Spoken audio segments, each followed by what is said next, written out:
नमस्कार, मी करिश्मा. एलव्ही न्यूजच्या बातमीपत्रामध्ये आपल्या सगळ्या दर्शकांचे अगदी मनापासून स्वागत. आपण पाहत आहात एलव्ही न्यूज. नमस्कार, एलव्ही न्यूज चॅनलच्या बातमीपत्रामध्ये आपलं स्वागत आहे. मी चॅनलचा मुख्य संपादक विलास लोखंडे. आज आपण आलेलो आहोत आरेवाडी गावामध्ये. आज सकाळी सर्वांनी पाहिलं असेल की महाराष्ट्रावर दुःखाचा डोंगर कोसळला आहे की आपल्या महाराष्ट्राचे लाडके उपमुख्यमंत्री अजितदादा पवार यांच्यावर काळाचा घाला घातल्याने ते आपल्याला सर्वांना सोडून गेलेले आहेत.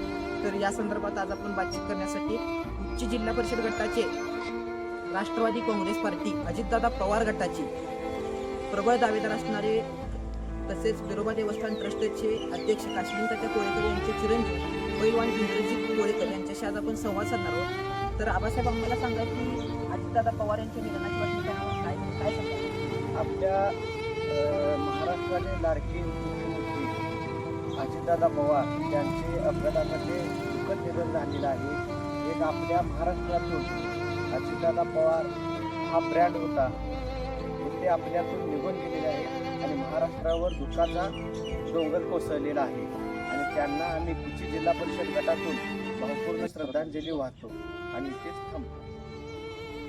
एकंदरीतरित्या पाहता उमेदवार इंद्रजित कोळेकर यांनी अजितदादा यांना भावपूर्ण श्रद्धांजली वाहिलेली आहे. त्याचबरोबर अजितदादा यांच्यासोबत काही पवार कुटुंबियासोबत ते पार्टीचे एकनिष्ठ झाले. पवार कुटुंबियांना दुःखातून सावरण्यासाठी ईश्वराने त्यांना प्रबळ शक्ती देऊन या ठिकाणी थांबतो. कॅमेरामॅनसह मुख्य संपादक विलास लोखंडे. धन्यवाद. चालू घडामोडींचे अपडेट्स जाणून घेण्यासाठी आपल्या एलव्ही न्यूज चॅनलला सबस्क्राईब जरूर करा, लाईक करा, शेअर करा व कमेंट देखील करा. बेल आयकॉनवर प्रेस करा व नोटिफिकेशन्स मिळवा.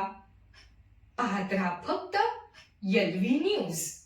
मुख्य संपादक विलास उत्तम लोखंडे.